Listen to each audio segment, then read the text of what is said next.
Ako ka nagunod boy. Maliit na swakyo. Alam mo nung kinila boy. Para mabis boy. Yan.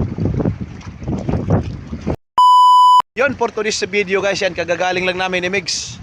Manisid ng swaki at saang at namana din ako. Ako yung namana, sila yung nanisid at dito kami dumaong. Yan. Ang ganda din kasi ng dito kami nag yan yung swaki natin konti lang ang swaki namin. Gilaw na naman kami guys. Hindi ba Migs? Ano ko swaki gatong gihapon ko nun gatong gihapon ko nun swaki kain na kanina.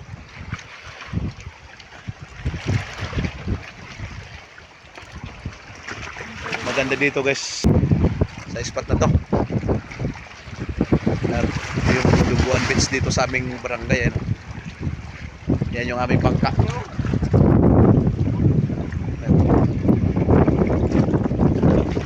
Very relaxing yung ating place na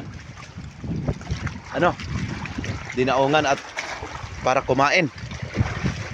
Yan, kain na rin ako. Paborito talaga namin ang kinilaw. Alam nyo kasi guys, kami mga mangingisda, walang sa lugar namin pagka kami nangisda mamana, hindi pwedeng mawala sa amin ang kinilaw dahil napakasarap ng mga kilawing isda dito sa amin dahil puro mga fresh.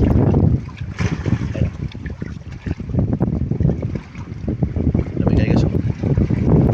Bismillah.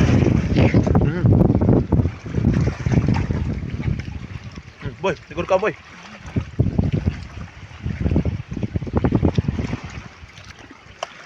Ako ka nagunod boy. Maliit na swaki may laman. Makapal pa rin ang laman kahit maliit yung swaki Kapal pa rin ang laman.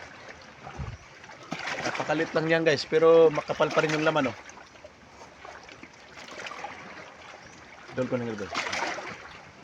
Kapal pa rin Lagyan mo ang suka boy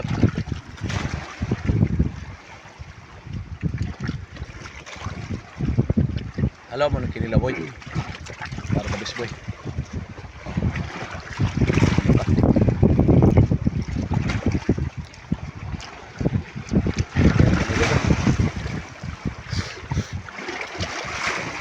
Mataba yung mungit na kinilaw. Mataba. Ay Mar, malaking yan? Laman. Ayun. Malitak ang laman. Ito yung paya-paya guys. Paya-paya. Yan yung swake Magkaiba yan.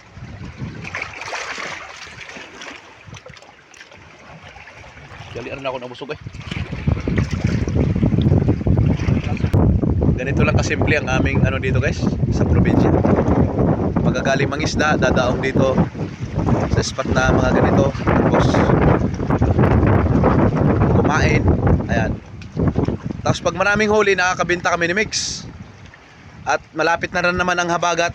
Na naman kami, magtulingan adventure. Kaya sa ngayon, lang muna kami. Maninisid lang muna ng mamamana sa gabi. Tapos minsan nisid ng swaki, saang. Ayan. At sa lahat ng mga viewers ng Alcars TV, maraming salamat sa inyong palaging pagsama. Saan man kayo sa mundo, ingat kayo palagi. And God bless everyone sa inyong lahat. At darating ang panahon na makapunta kayo sa lugar namin. Ituturo ko kayo sa napakagandang spot ng Burias Island. Kaya katulad nito, pwede kayo mag night swimming dito, dalhin ang tropa, picnic, banding. Ayun mayroon mga cottage dyan Yan. Maraming salamat guys sa panonood. Ingat tayo palagi. Bye bye and God bless everyone.